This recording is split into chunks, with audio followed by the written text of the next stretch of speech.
Regresamos.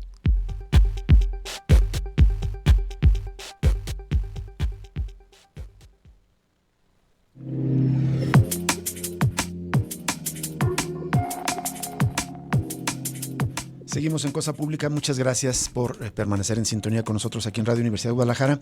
Y vamos a la línea telefónica a saludar y agradecer enormemente a Claudia Gómez Godoy.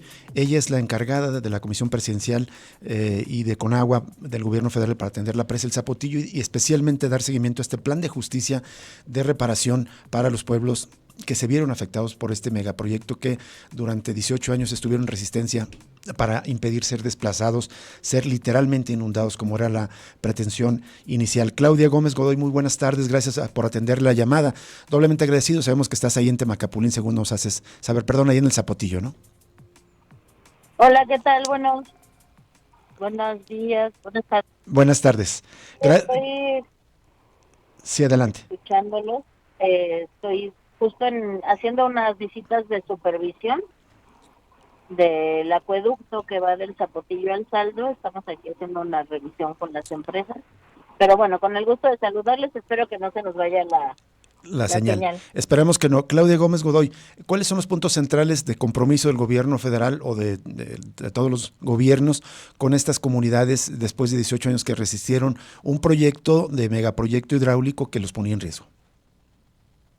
Bueno, pues como el 10 de noviembre se firmó este compromiso del acuerdo de no inundación, que básicamente tiene dos componentes, ¿no? El primer componente, que es el más importante, es el que señala que la construcción de la presa deberá de ir una adecuación, ¿no? Para evitar la inundación de las tres comunidades, Temacapulina, Cacico y Palmarejo, a través de una solución técnica que se encontró, que es la perforación de 6 ventanas que se hicieron en la cortina. Como ustedes saben, la cortina ya tenía una altura de 80 metros, entonces estas 6 ventanas que tienen una longitud, pues que miden 9 metros por 10 metros de ancho, son 6 ventanas que lo que evitan pues es que funcionarán como un vertedor, es decir, que cuando la presa llegue a esa altura el agua correrá a través de las ventanas y eso evitará la inundación de las tres comunidades, ¿no? Entonces, esa solución técnica que digamos por 18 años pues las autoridades, la Comisión Nacional del Agua se habían negado a la posibilidad de encontrar una solución, pues se llega a ese primer acuerdo. Y el otro, que también es igual de relevante, pues es un plan de justicia, que es el plan de justicia y reparación integral de los daños para los pueblos de Temacapulina, Cacico y Palmarejo, que son 15 puntos que las comunidades solicitaron para un poco resarcir los daños por los 18 años en los que se vivió pues con la incertidumbre del desplazamiento y también pues con la amenaza de ser inundados, ¿no? Entonces,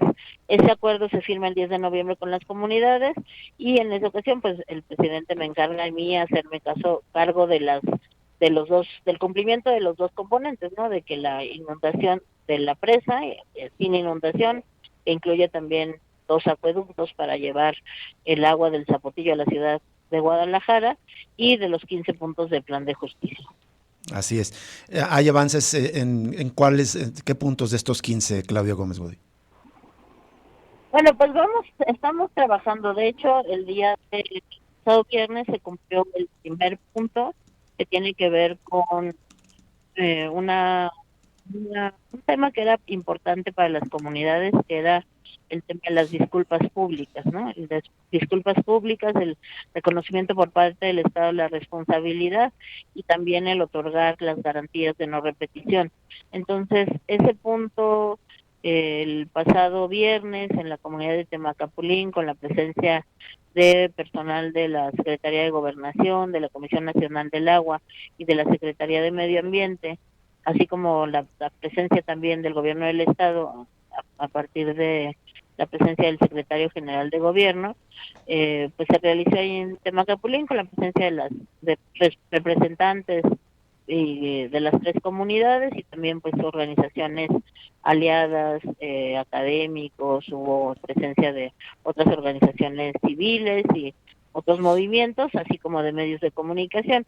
En el acto de disculpas públicas, o las disculpas fueron dadas por el subsecretario de Derechos Humanos, el maestro Arturo Medina, que pues dio unas palabras de disculpas, como, bueno, normalmente los actos de disculpas derivan de sentencias, ya sea de la Corte o de la Corte Interamericana, en donde se, eh, se verifica, ¿no?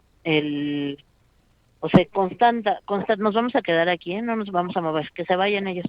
Se constata que hubo violaciones de derechos humanos y que esas violaciones pudieron haberse evitado, y se reconoce que fue el Estado, que ha sido el Estado que es el Estado el que violentó los derechos de las personas, ¿no? De los pueblos, de las comunidades. Entonces, es quizás pues uno de los primeros casos en donde estas disculpas no derivan de una sentencia de la Corte Interamericana o de la Suprema Corte, sino de un compromiso presidencial.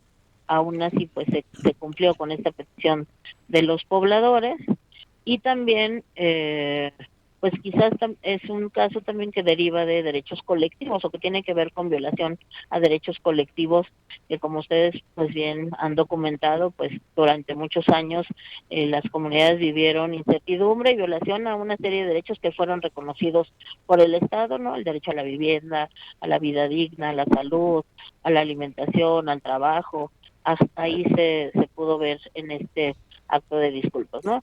En el resto de las actividades de los 15 puntos, pues tenemos un cumplimiento, un avance de casi todas las obras a un 80-90%, Ujú. sobre todo de aquellas que son de la competencia del gobierno federal. Tenemos una instancia de cumplimiento, que es la Comisión Presidencial de Seguimiento al Plan de Justicia, que se reúne o que es convocada por la Secretaría de Gobernación, y ahí vamos viendo avances pues de la Secretaría de Sedatu, de Secretaría de Cultura, del INA, de Conagua misma, ¿no? Que tiene las obras de agua potable, drenaje y saneamiento en las 3 comunidades. Entonces se da ese seguimiento y vamos ahí avanzando, ¿no? Tenemos temas pendientes.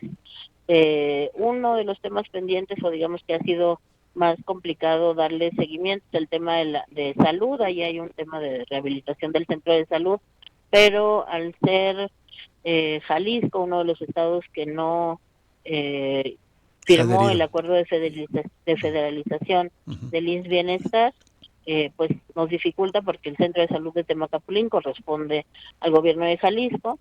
Y bueno, ahí se han atendido algunos puntos, como en la presencia de de una psicóloga que estuvo un tiempo, también la presencia de el, el camillero y el chofer de una ambulancia. La ambulancia se entregó bueno, como en el 22.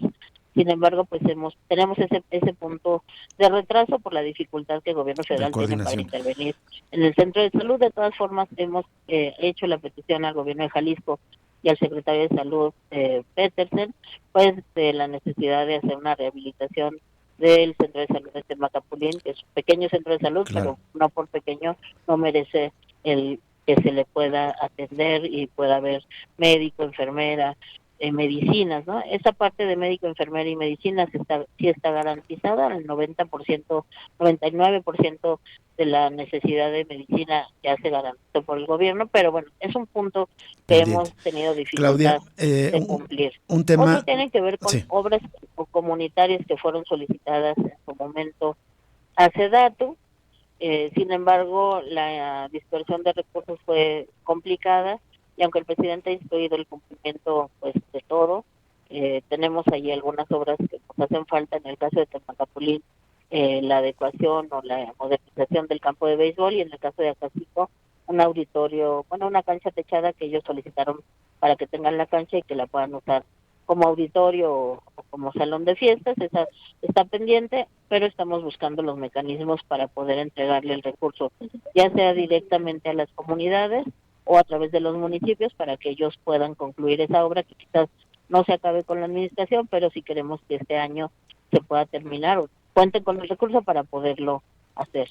Y hay 2 puntos más que son competencia del gobierno del estado, que tienen que ver que son el 14 y el 15, que tienen que ver con las casas que se compraron por la Así Comisión es. Estatal del Agua en, en Temaca, y la regularización de las casas en Talicoyunque. Ahí pues hay una iniciativa que fue presentada en febrero por el gobernador al Congreso del Estado de poder desincorporar todas estas propiedades que se adquirieron en Temacapulín y en Palmarejo, y también entregar, en el caso de Talicoyunque, toda la infraestructura al municipio para que sea el municipio el que regularice. Eso es un tema pendiente, lo hemos platicado con el gobierno del estado, pues la necesidad de esto avanzarlo, por lo menos a la discusión en el Congreso, y ahí pues escuchar es muy importante para la comunidad y pues sí, para la Claro. comunidad, para esta parte de reconciliación y de reestructuración de los pueblos, pues que se pueda escuchar las dos voces, ¿no? Que por mucho tiempo pues se tuvieron que enfrentar dentro de la comunidad, ¿no? Por un lado, la gente que no vendió, ¿no? Las personas que dicen, bueno, no sería justo que simplemente se las regresen, porque pues de alguna manera se las estarían pagando dos veces. Y por otro lado, pues la gente que vendió, que dicen, pues nosotros vendimos bajo la presión de la prensa y la presión del gobierno del estado y de la presión del propio proyecto, y pues nos habían Quieren dicho regresar que si la probablemente. presa no se hacía, las personas no las iban a regresar. Claudia, Platicamos esto con el consejero jurídico del gobierno del estado, de antes de emprender cualquier acción o de poder platicar con el Congreso del Estado sobre esto, aunque la iniciativa dice que las tasas de la Comisión Estatal del Agua se regresarán a título oneroso, pues poder escuchar las dos voces que en este punto pues se han visto confrontadas por 18 años, y que de alguna manera pues no ayudan, ¿no? A la reconfiguración, a la reconciliación comunitaria, que es tan importante, ¿no? Claudia, Hemos nos trabajado, quedan se ha trabajado unos minutos, desde Claudia. hace más de 10 años. La Universidad de Guadalajara ha tenido en diferentes momentos tesistas, doctorantes, y ahorita hay un equipo de atención de apoyo psicosocial, que es un equipo de 25 personas que han estado durante varios años, y en estos 2 últimos años de manera muy constante, para medir cómo fueron todos los impactos psicosociales que el proyecto trajo a la vida Claro. de las tres comunidades, y de alguna manera pues trabajar en este tema de la reconciliación, ¿no? Ha sido eso bien complicado, y bueno, aunque el trabajo de ellos pues es de reconocerse y de hacerse como un referente, ¿no? A nivel de cómo medir esos impactos, pues no es una cosa sencilla, y creemos que este tema pues puede complicar las cosas, ¿no? Hay otro equipo que ha estado trabajando también, encabezado por la doctora Anaí Copizzi, con los impactos, no solamente con todo el tipo, todos los impactos que la empresa trajo consigo, ¿no? Los sociales, culturales, ambientales, eh, antropológicos, que el proyecto, ellos habían trabajado mucho con nosotros, bueno, con el colectivo de abogados habían trabajado en la documentación de esos impactos para los peritajes, para la defensa misma de la comunidad, y desde hace también 2 años, a raíz del plan de justicia, CONACYT les apoyó a ambos proyectos, al psicosocial y al proyecto les decimos de los antropólogos, aunque hay de todo, Sí, Claudia, para poder quería hacer ese preguntarte trabajo, y un que tema nos muy sirva como un importante, Claudia. referente, ¿no? Esto es Claudia, importante, o sea, el documentar los impactos psicosociales y también todos los otros impactos,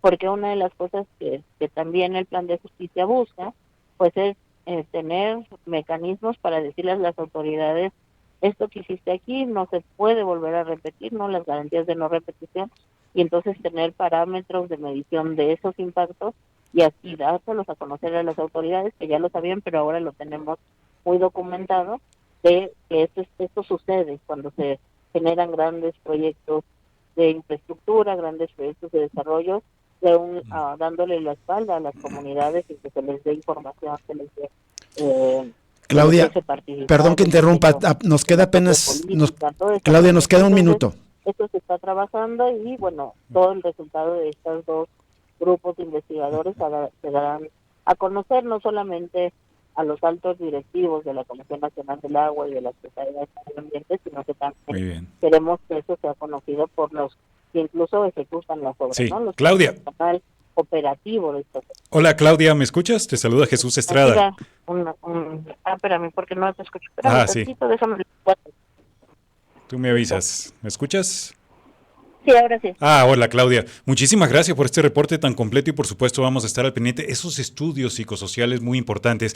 Rápidamente quería preguntarte de otro tema, leyendo una nota en el diario NTR de Guadalajara hay declaraciones de una habitante de Temacapulín, Abigail Agredano, y ella señala que hay un grave problema en Temacapulín porque tienen problemas de agua, irónicamente, en particular porque hay unos manantiales llamados los Colomos que antes dotaban de agua a la comunidad y que todavía no han sido reconectados. Dicen que la parte de la comunidad está comprando garrafones. ¿Te han reportado esta situación? Es, digamos, terrible que Temacapulín pues tenga problemas también de agua. Es otro pendiente. ¿Viene incluido esto en los 15 puntos del plan?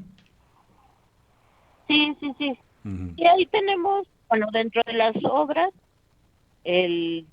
uno de los puntos, se me fue el número, creo que es el 6 o el 7, no recuerdo ahorita, pero uno de los puntos tiene que ver con las obras de agua potable, drenaje y saneamiento, ¿no? Entonces, en las 3 comunidades se hizo este proyecto, y en el caso de se buscaron varias alternativas, ¿no? En el Temaca normalmente se abastecía de 2 puntos, ¿no? Uno eran las propias aguas termales que estaban conectadas a la red de distribución.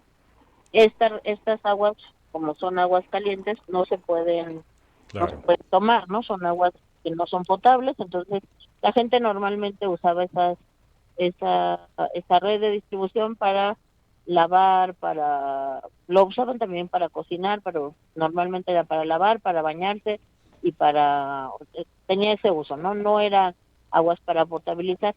En algún momento también la comunidad conectó una red de agua de un venero, los Colomos, Sí. y esa sí es agua que la gente tomaba, aunque tampoco era agua potable. Entonces, con el proyecto que se está haciendo actualmente en Conagua, se hizo un pozo.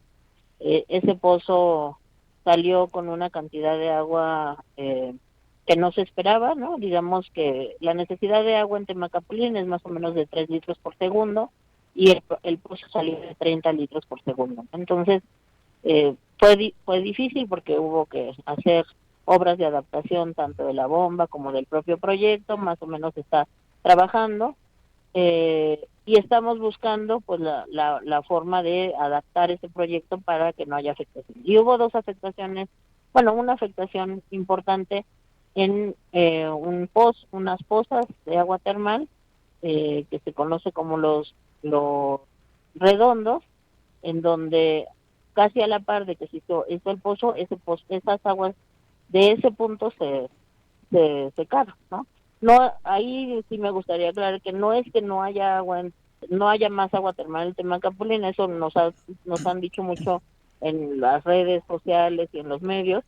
Sí hay otros puntos con agua termal, el más importante, que es el balneario, sigue teniendo el agua termal a una temperatura de 42 grados, o sea, sí hay agua termal en otros puntos, pero en ese punto se secó, ¿no? Entonces, estamos buscando junto con la comunidad, el Comité Técnico Comunitario, la misma Comisión Nacional del Agua, el área técnica y el Instituto Mexicano de Tecnología del Agua, buscar alternativas. Uno, para regresar el agua a ese punto, que es muy importante porque no solamente abastece a los redondos, sino que también abastece las aguas que llevaban a unas alberquitas privadas, conocidas como las albercas de Zenaida, que ahora atiende la señora Abigail y sus hermanos, y eso pues hay que recuperarlo, ¿no? Estamos haciendo ese trabajo de manera conjunta, no es una decisión solo de Conagua, sino que se está trabajando pues con los saberes propios de la gente que se ha dedicado mucho tiempo al tema del agua ahí en la comunidad. Se está trabajando también con el IMDEC para buscar alternativas y poder resolver ese tema, que por supuesto pues es algo que no estaba pensado, no estaba planeado, pero que pues es una afectación que no es no deja, ¿no? La Comisión Nacional del Agua quiere resolver ese tema. Muy bien. Y también resolver el tema del agua potable. El proyecto incluye una potabilizadora que distribuirá agua en toda la comunidad. En estos momentos todavía se está ejecutando, pero sí, eso que ustedes dicen es muy claro, ¿no? No. Y eso lo dijo el presidente el propio 10 de noviembre, ¿no? No puede una comunidad o dos o tres comunidades que de alguna manera aceptaron el proyecto no tener agua, ¿no? Entonces eso es una cosa básica que tenemos que resolver y que la gente no tenga ninguna dificultad de agua. De hecho, a partir del pozo, pues no se ha tenido dificultad de agua, o sea, hay agua. Terminando la potabilizadora también habrá agua potable y resolveremos el tema de las Muy bien. aguas termales, que es un tema muy sensible en las tres comunidades, pero en el caso de Temazapulín es especialmente sensible porque para ellos las aguas termales pues son parte de su cultura, son parte Así es. de su vida misma comunitaria, entonces es un tema que tenemos que resolver. Esperemos que con las obras que de manera conjunta se van a ejecutar podamos resolver el tema en el redondo y si no, pues buscar de manera conjunta pues alternativas para que la gente vuelva a tener agua termal en el redondo, en las albercas privadas, que digamos son los dos espacios donde en este momento no tienen agua termal. Sí hay agua, no hay agua en el caso de las albercas primavera, pues hay agua fría, pero ellos están acostumbrados a que ahí hay agua caliente y estamos buscando Muy bien. de manera conjunta. Gracias, ¿No? Claudia, por la Por eso entrevista. ha sido más difícil encontrar como una solución, porque sí hemos pensado o hemos estado trabajando de manera conjunta para poder encontrar esa solución y encontrar pues el mecanismo para que el agua regrese a ese punto que es tan importante para la convivencia de la comunidad, sobre todo porque en ese punto las albercas son públicas, ¿no? Entonces, muchas familias que no tienen los recursos para ir por pagar la entrada al balneario, pues usaban el redondo para su esparcimiento, entonces ahí estamos trabajando no solamente con la Conagua, con el INDEC, con el Comité Técnico Comunitario, sino también con la propia empresa que está... Muchas gracias, Claudia Gómez. Tenemos que ir a una pausa. Claudia, te agradecemos que nos hayas tomado esta llamada. Gracias por ofrecernos esta entrevista. Buenas tardes. Gracias. Vamos a la pausa y volvemos.